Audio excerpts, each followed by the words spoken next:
Leadville Police Department, 800 Harrison Avenue, Leadville, Colorado, 80461. Area code 719-486-1365. Detective Russ Buchanan, August 15th, 2008. Dear Chief Mickle, I am writing you in regards to the recent death of Lizzy Greiner. As you are aware, her body was recovered and identified this past spring after a fire destroyed the property that she had apparently been squatting in.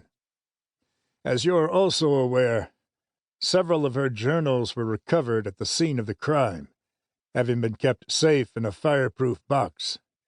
Forensics has determined that the journals were, in fact, written by Lizzy. To be perfectly clear, the writings seem to read less as a diary and more as an experimental memoir, intriguingly titled The Lantern Man. But given the strange circumstances surrounding her death, as well as her apparent knowledge regarding the Chloe Peterson case, they are of particular interest to our department. Following the recent suspension of Detective Klein, who had been assigned to the Peterson case, I have been at the forefront in attempting to ascertain the journal's relevance and truthfulness.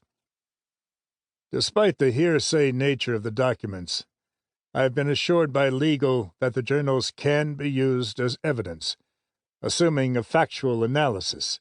See Bob Packwood, Applicant versus Senate Select Committee on Ethics, number A-704, 1994.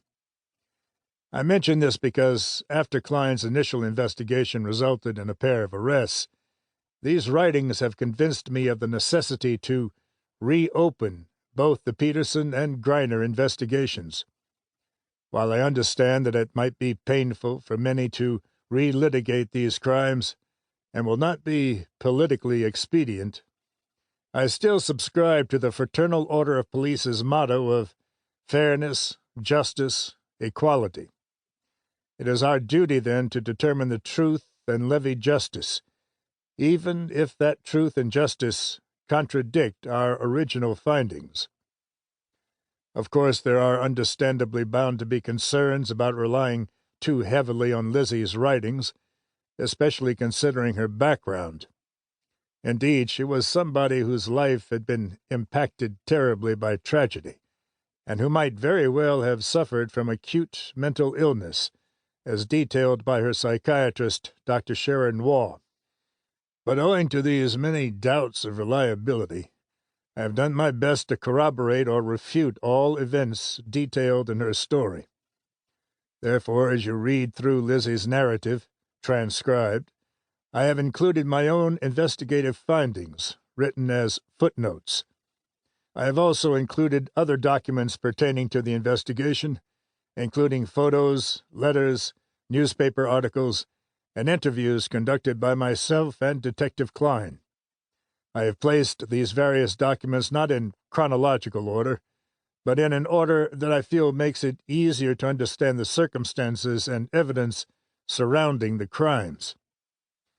After reading, I fully expect that you will authorize the reopening of both cases. I also fully expect that you will continue pledging loyalty to our profession's most sacred entity, truth.